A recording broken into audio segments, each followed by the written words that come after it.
I've got the 1982 Toyota 4x4 with the Warn EV08s winch.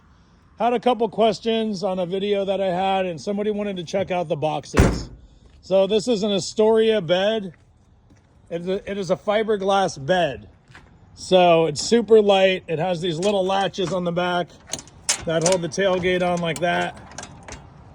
Astoria Fiberglass is the manufacturer, in case you wanted to know. They have utility beds, and you can put them on all sorts of different trucks.